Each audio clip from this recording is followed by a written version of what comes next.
bem-vindos e bem-vindas a mais um episódio do nosso podcast A Evolução Natural. E hoje um dia especial porque a gente lançou o nosso primeiro ETF, né? A Galápagos lançou o GLFT 11 e a gente vai conversar justamente sobre isso com as duas pessoas que participaram, além de todo o time, mas que estão aqui representando, que é o nosso CIO, o Fábio Guarda, da Asset, e também o Bruno Stein, que é responsável por toda essa área de ETF dentro da Asset, né? O Executive Director aí dos ETFs aqui na Galápagos.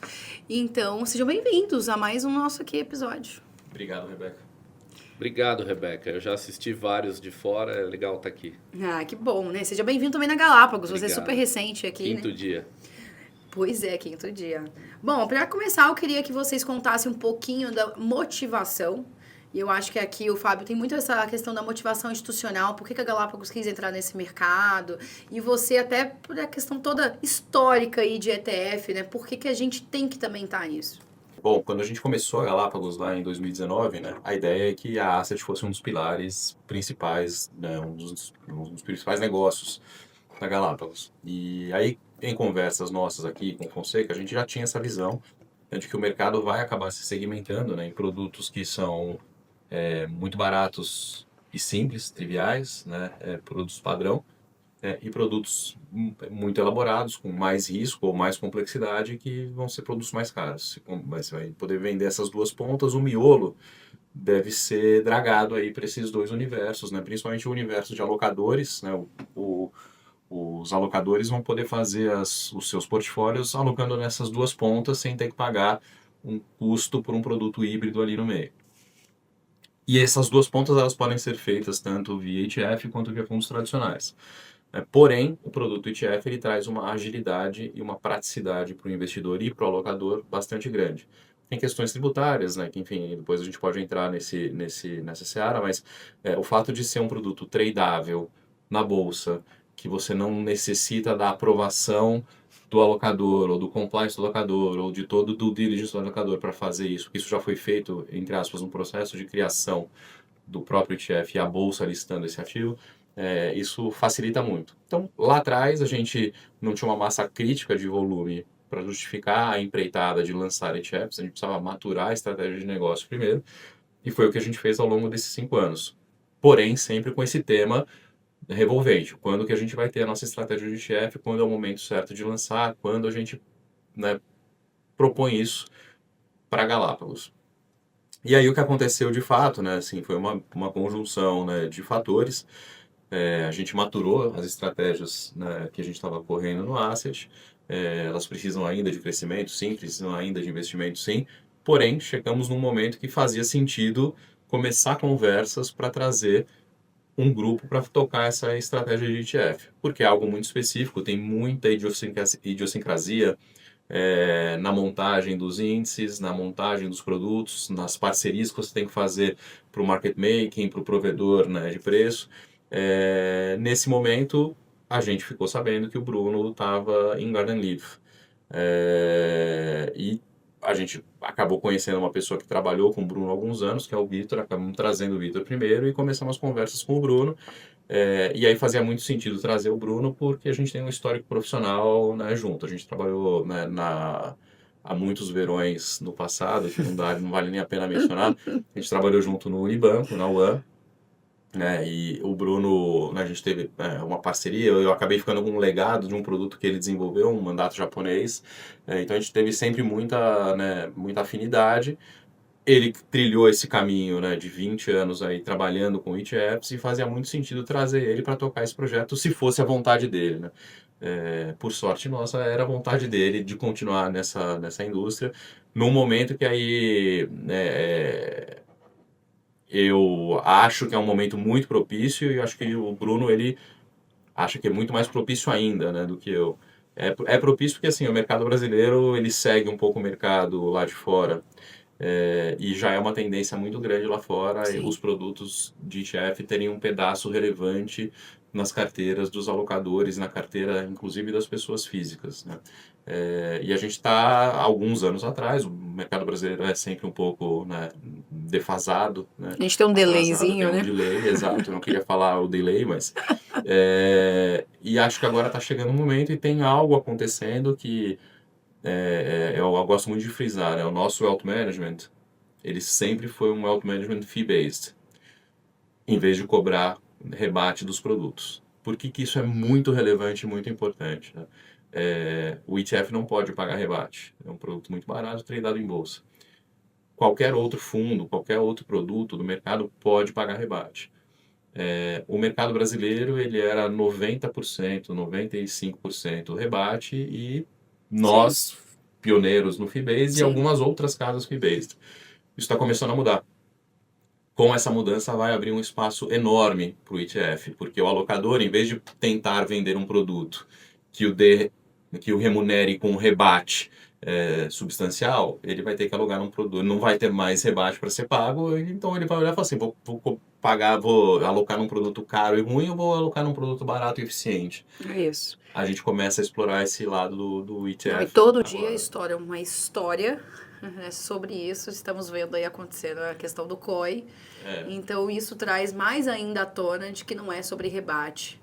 Né? Existem estruturas muito mais eficientes no mercado e mais barata para o investidor, desde que tenha alguém de fato fazendo um trabalho focado no cliente. Que é um dos nossos pilares, né? Exato. Assim, quando a gente montou nossos valores, não é à toa que o foco no cliente está ali e, para mim, o foco no cliente se traduz como eu vou prover o melhor serviço da forma mais eficiente e barata para o cliente. E eu acho que o ETF ele é um emblema, né? Ele é um portador desse feature aí, dessa característica de trazer para o cliente algo adequado, eficiente e barato. E você, Bruno, como que você tá vendo? Até conta um pouquinho, né? Você é um cara do ETF aqui no Brasil, essa história toda, acho que você pode até se aprofundar um pouco nisso. Não, legal. Primeiro, obrigado, é um enorme prazer estar aqui. Acho que, estava até falando hoje de manhã, o Fábio e eu, a gente fez um lançamento ontem, eu já fiz dezenas e dezenas de lançamentos em algumas casas diferentes e o impacto enorme. Então, acho que isso é a primeira coisa que eu queria falar. Quer dizer, isso tem a ver com a marca, isso tem a ver com o posicionamento, isso tem a ver com o marketing, as ideias que vocês tiveram, que foram muito legais. Mas eu acho que, acima de tudo, isso tem a ver com o ETF. Sim. Isso tem a ver com o fato de que a gente está tendo um movimento muito forte mesmo, várias pessoas entrando, várias casas entrando, muitos lançamentos e tal. Isso é o melhor sinal de que realmente esse produto está entrando. Acho que não tem nada pior para o marketing bom do que um produto ruim, né? Então, sim, acho que agora, a gente tem esse produto, acho que é um produto que realmente está em moda.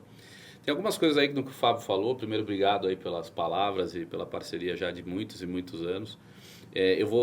Para fazer o ponto, eu vou entregar um pouquinho quantos anos atrás foi essa nossa conversa, porque eu estava aqui pensando enquanto você estava falando, e eu acho que isso que a gente está vivendo agora começou mesmo 20 anos atrás, quando eu e o Fábio, a gente fez essas viagens todas para Japão, Ásia, etc., levantando dinheiro para investimento no Brasil e numa casa que a gente trabalhava antes. E por que isso começou lá atrás? Porque quando a gente viajou, a gente competia muito com os ETFs. Era uma coisa que aqui no Brasil não existia ainda, estava muito no começo. Mas lá fora a gente chegava e a primeira pergunta que os investidores institucionais, os investidores lá fora faziam para a gente era o seguinte: falou, por que eu deveria comprar você ao invés de simplesmente comprar o EWZ? EWZ é o ETF da BlackRock de Brasil. Né? Então eles pensam muito assim: olha, vou alocar no Brasil, tá bom, comprei o ETF, tá alocado, estou pagando barato, segue. Por que eu mudaria? Você só muda se o alfa gerar um retorno melhor. E aí, por alfa bom real, você paga o que for. Né? O difícil é ter o alfa bom real no produto. Né? Essa que é a grande questão. Então, assim, eu acho que esse é um ponto importante. Ali eu percebi muito claramente, a gente falava já sobre os ETFs, porque era uma coisa que apareceu, e ficava muito claro que em algum momento isso ia vir para o Brasil. Eu comecei a direcionar a minha carreira para isso, talvez um pouco cedo, mas acho ótimo. Hoje, para mim, isso é muito bom e acho que funciona muito. Que foi quando a BlackRock, que era o maior gestor de ETFs do mundo, entrou no Brasil, que aí eu acabei sendo escolhido para tocar a operação aqui no Brasil, e isso foi muito legal. E daí para frente me envolvi muito com o ETF. Isso foi em 2008, né? Então, estamos aqui em 2025, não vou passar por todo esse caminho, mas fiquei envolvido com o ETF esse tempo todo, nesse meio do caminho, passando por várias instituições. E acabei realmente percebendo quanto poderoso esse produto é, entendendo o mercado lá fora, entendendo o mercado aqui, começando a entender o que leva um país a adotar ETF, por que a velocidade acontece mais rápido ou mais devagar em alguns outros lugares. E alguns fatores eram muito claros. Acho que tem 2 fatores específicos que hoje foram resolvidos, vamos dizer assim, no mercado brasileiro, que fazem com que esse momento seja um momento muito especial para isso. O primeiro deles é que existem ETFs no Brasil há 20 anos, mas existem ETFs de renda fixa no Brasil há 5 anos. E é muito louco, porque o Brasil é um país rentista de renda fixa, O Brasil né? é um país de renda fixa, está no DNA da nossa empresa, está em tudo que a gente faz, né? E o Brasil é. Então, assim, o resumo da ópera é, durante 15 anos a gente era um super produto bacana de algo que ninguém queria, que eram ações e equities e etc, né? Então, acho que esse é uma primeira coisa muito importante. A história de ETFs, A gente começou mesmo errado, no Brasil, então, você acha? a gente começou com que o regulador tinha confiança de começar. Essa é a grande verdade. Entendi. Tá? Então, a CVM permitiu que se fizesse ETFs de renda fixa 5, 6 anos atrás, até porque também lá no mercado internacional, a ordem também foi essa, sendo justo. Né? Começa com equities, depois é para renda fixa, depois vai para outras coisas e hoje é tudo, basicamente. Né? Tem ETF de tudo lá fora. E acho que a gente vai chegar no Brasil nesse momento também. Mas então o grande ponto esse é o primeiro fator, né? Que a gente finalmente tem os produtos, tem os ETFs daquilo que os clientes querem. E não adianta, né? O ETF é uma maneira de alocar dinheiro. Né? Ninguém vai mudar o que quer fazer de alocação por causa de um ETF necessariamente. Né? Quer dizer, então, se você não tem renda fixa, as pessoas estão botando dinheiro em renda fixa, não vai dinheiro para ETFs. Tão simples quanto isso. Né? A gente sempre falava nas outras casas que a gente era o líder do que ninguém queria. Né? Porque era muito isso. Então, quando isso acontece, o mercado começa a acelerar muito. Né? Então, acho que esse é um primeiro ponto importante. E o segundo ponto, que sem dúvida nenhuma, ele só é o segundo porque veio depois cronologicamente, mas sob o ponto de vista de relevância, é disparado o mais importante, é isso que o Fábio falou, que é essa migração aí para FIBase, consultoria, dê o nome que for, Sim. que na verdade é você ter um alinhamento entre o alocador, um alinhamento de interesse entre o alocador e o cliente, porque no final do dia, como eu sempre ouvi na minha vida, o cliente só quer saber de um retorno maior. E esse retorno vem de alocação com eficiência, sem conflito de interesse, etc, etc, etc. Então, eu acho... E isso, neste momento de mercado, né, e eu senti isso na pele de uma maneira muito forte, porque eu tenho um garden leave de alguns meses, né, por causa de um non-competing agreement que eu tinha na casa anterior. E aí eu conversei com muita gente e acompanhei muito de perto. É impressionante o que acontece quando a gente tem tempo, né? Você consegue olhar as coisas que você quer, que você tem curiosidade. Então foi um período muito rico para mim, tanto aqui no Brasil quanto lá fora. Fiz questão de me aprofundar bastante antes de tomar uma decisão e tal, não sei o quê. Até tomei uma decisão antes, talvez, do que eu imaginava que fosse tomar, porque apareceu esse projeto e fiquei bastante... obviamente feliz, a gente pode falar um pouco disso depois, mas eu acho que um ponto nesse mundo de FIBase, de consultoria e etc., a gente está vendo um movimento muito forte. Sim.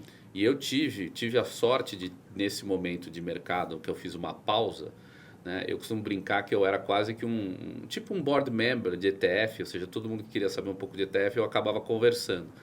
E eu tive com muita gente grande das grandes instituições, né, e vi o pânico... para não dizer outra coisa, no rosto deles. O FOMO. O Fear of Missing Out, tanto de ETF quanto principalmente, acho que para eles é mais relevante até do que ETF, o que é ótimo para a gente, porque dá uma oportunidade da gente entrar antes dos outros no business de ETF.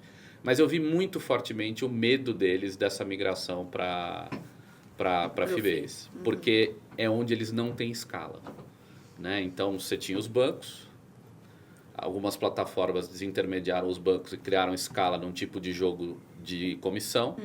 Só que esse jogo de FIBase, ninguém tem ainda essa escala. Ninguém é dono desse jogo. E, obviamente, que para eles isso é uma ameaça. Sim. Então, nesse momento, eu falei, poxa, que interessante. A ETF para eles ainda não é uma solução, porque eles ainda precisam migrar o modelo de negócio. Então, vou procurar alguém que tenha o modelo de negócio e que tenha a visão de investir nesse produto e etc. E aí, Galápagos Capital. a gente começou a conversar, eu, Fábio, Diego e tal, não sei o quê, conversamos muito. E aí, em algum momento, sentamos e batemos o martelo. A partir do momento em que a gente sentou mesmo para conversar, em uma semana, a gente estava decidido, teve um super alinhamento. Então, estou muito, muito feliz. E as coisas estão... No meu 5º dia, já me sinto aqui há bastante tempo. Então, estou super feliz desse lado. E Fábio, traz um pouco do ponto de que a gente, até o nome do nosso podcast no final é criado por nós, mas foi pensado muito para os clientes no final, mas foi uma dor que a gente vivia no dia a dia dentro da Wealth, né? Conta um pouco dessa dor, porque eu acho que também o alocador que pode estar ouvindo, ele também pode sentir essa mesma dor. Perfeito. Não, aqui na Galápagos o nosso asset ele é independente, porém a gente serve o nosso ecossistema aqui como um dos principais clientes, né? A gente tem clientes externos, mas consideramos o nosso ecossistema um cliente externo, mas está aqui, né? Dentro do nosso quintal. E o que a gente percebe e percebeu em conversas, né, com principalmente os bankers e tudo mais, é que como há muitas operações que têm vencimento e você não necessariamente casa o vencimento de uma operação com uma nova emissão, né, você tem um float que fica do cliente, que ele fica em primeiro lugar. A gente não quer que esse dinheiro vá embora, né? A gente quer reter esse dinheiro aqui. Então a gente precisa de uma alternativa para remunerar esse dinheiro nesse interim.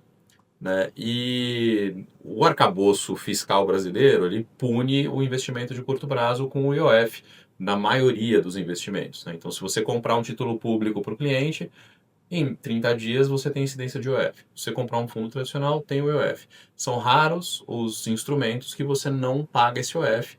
E como são períodos muito curtos de alocação, o IOF acaba comendo quase toda a remuneração do cliente. Porque até a próxima emissão a gente está falando de 5, 10 dias. 10 dias. Então você tem uma alíquota de IOF muito grande. Pode ter uma questão de timing de mercado, que você quer esperar um pouquinho, 2, 3 dias. Exato.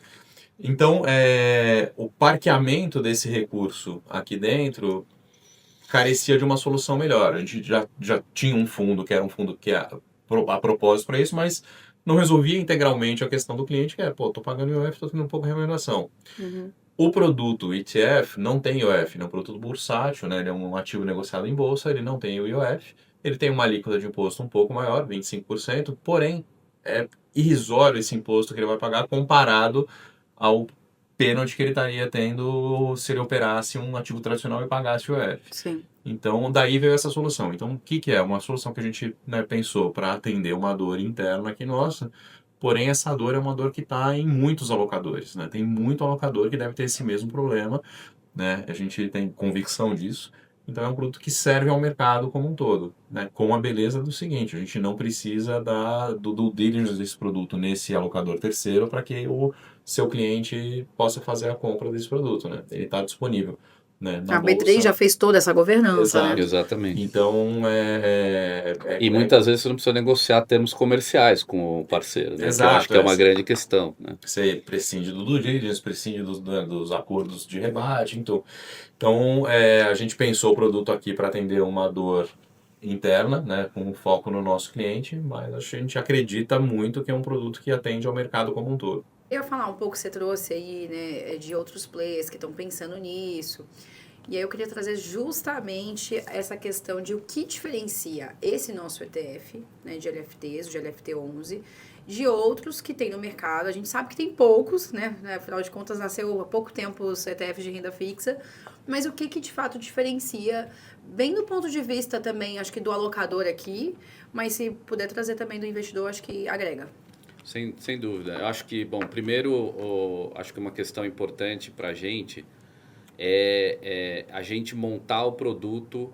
Eu sempre penso que a gente precisa lançar produtos que o cliente veja esse produto dentro da marca, da empresa e etc. E fala, cara, esse produto faz sentido dentro dessa empresa. É difícil, às vezes, você lançar um produto que não tem nada a ver com o que a empresa está fazendo, porque ele perde um pouco de credibilidade. Então, eu gosto muito dessa questão da gente criar coisas para a gente, enquanto alocadores, e a gente conseguir colocar isso para o mercado. Acho que dá muita credibilidade, a gente walk the talk, vamos dizer assim. Né? Então, eu compro primeiro, vendo depois.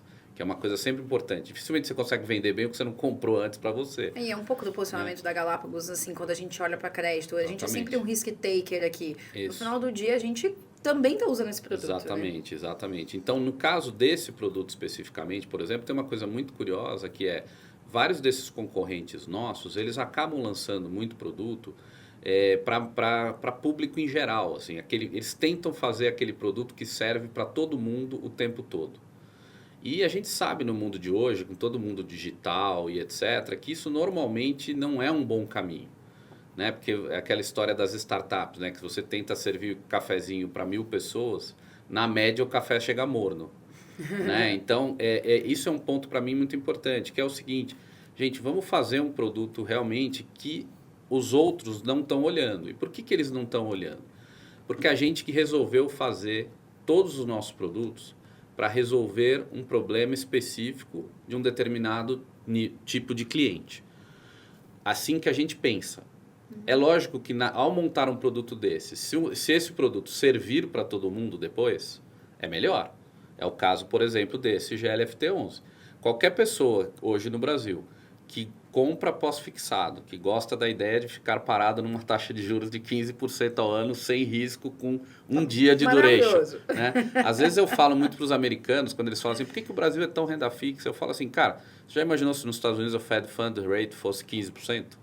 O que você ia fazer? Não ia fazer nada. Você ia fazer só isso, né?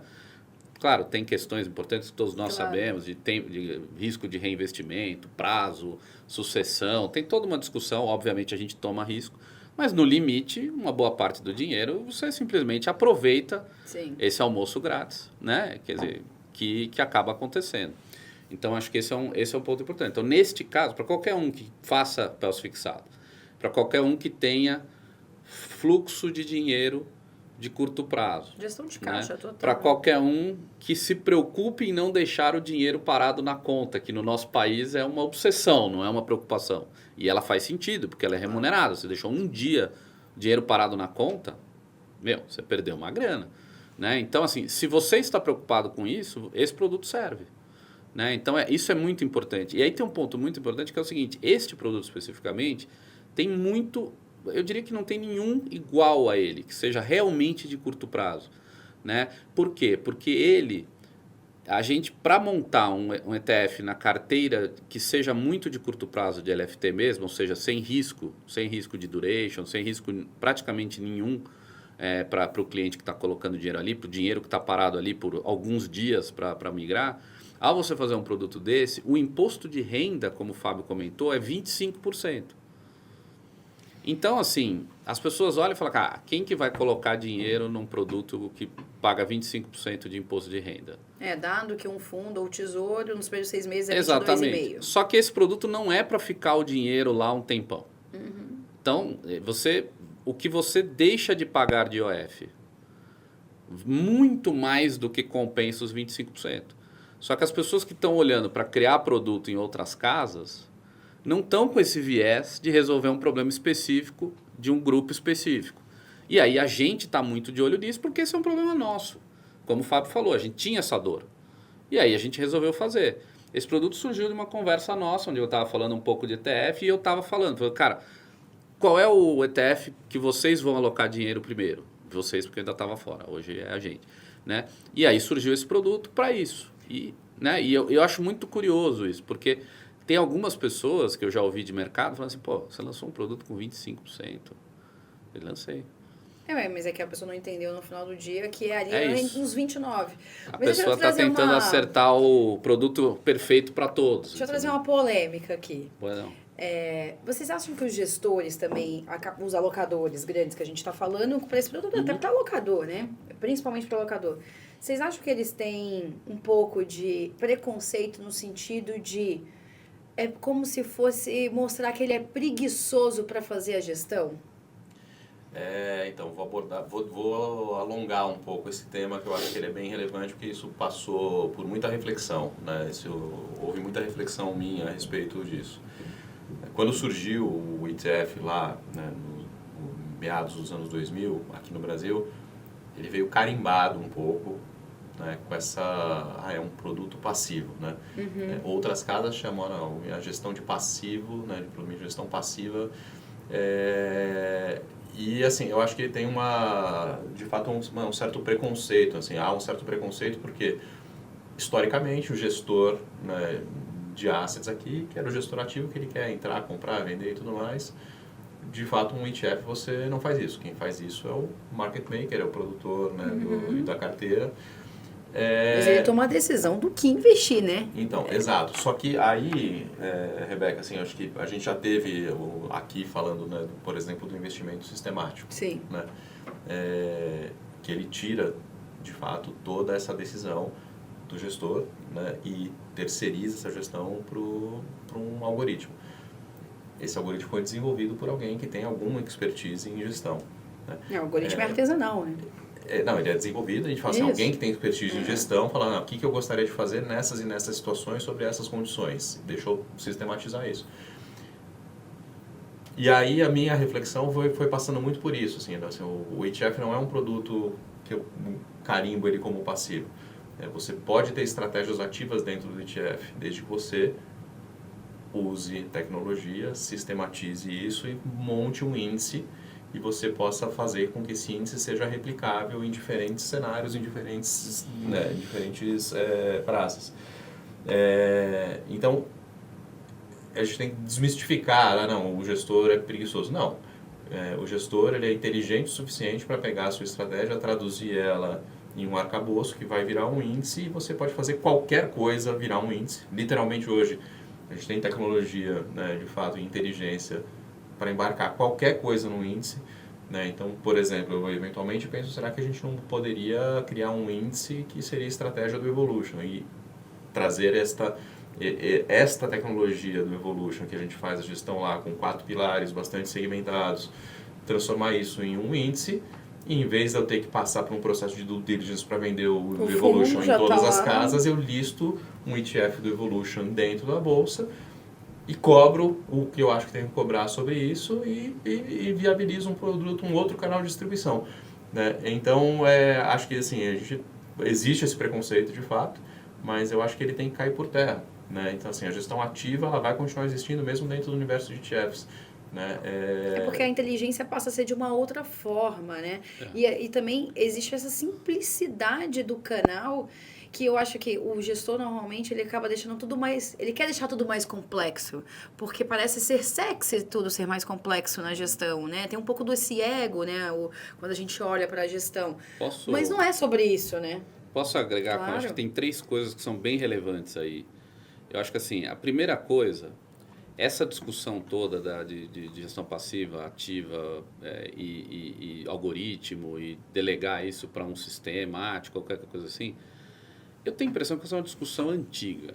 Né? Depois do chat GPT e depois de AI e etc., a gente já no nosso dia a dia, acho que todo mundo já percebeu que se você não souber fazer a pergunta certa, Sim. o AI não serve para nada.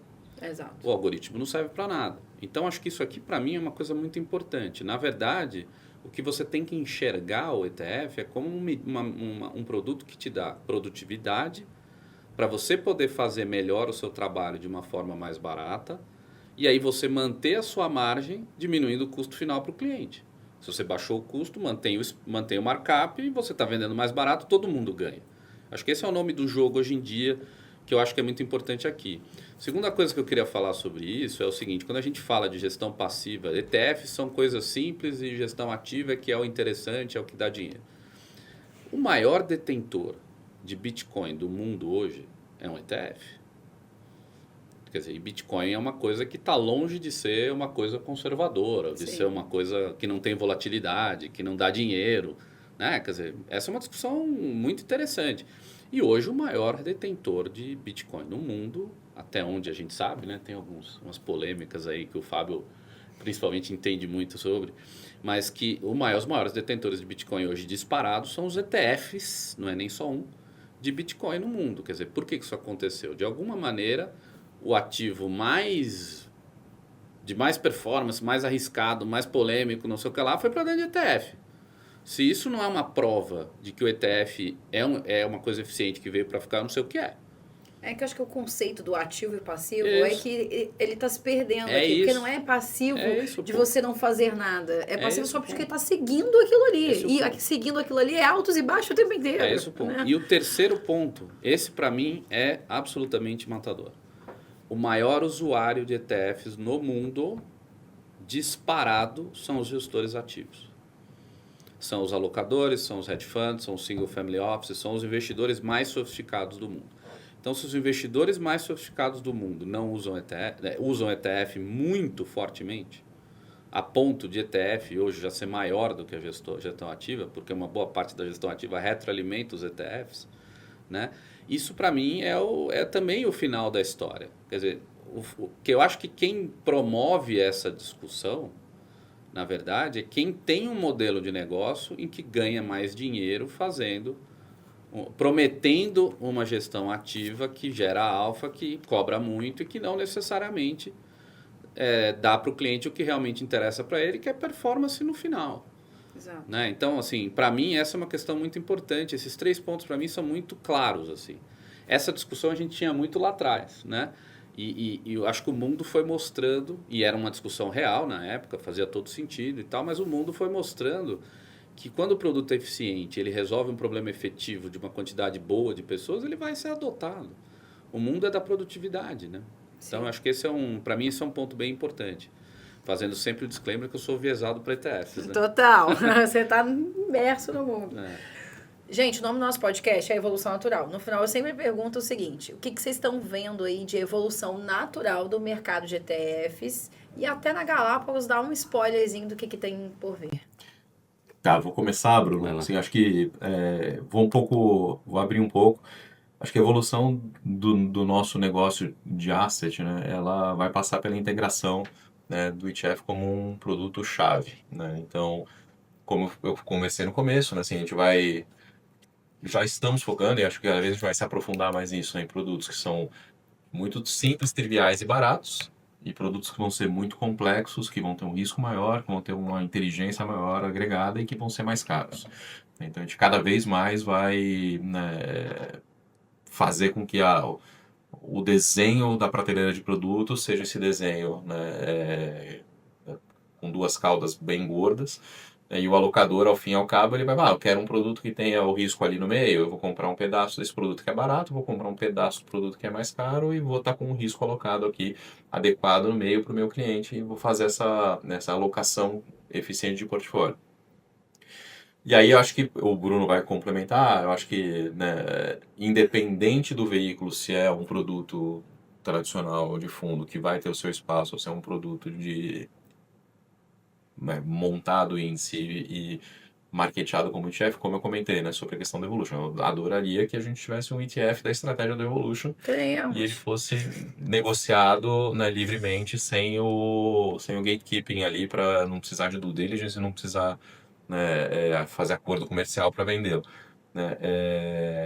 Acho que vai haver aqui na Galápagos muitos produtos de ETF com características muito específicas. De novo, né, não vai ter, não existe um produto que vai atender todas as demandas. Né? Então a gente vai fazer produtos que vão ser produtos eventualmente de nicho, eventualmente produtos que vão ter uma amplitude de penetração limitada a certos segmentos. Alguns, se a gente acertar, vão ter uma amplitude muito maior, ótimo, beleza. Mas acho que esse é o nosso caminho. Assim, acho que a evolução do negócio vai passar por essa, né, ter uma prateleira de produtos, fundos e ETFs que seja robusta, completa e que atenda, de novo, pensado por nós aqui, feito para você. Né? É um produto que é pensado inicialmente com as nossas dores para atender as nossas demandas, mas que vai se desdobrar para o mercado como um todo.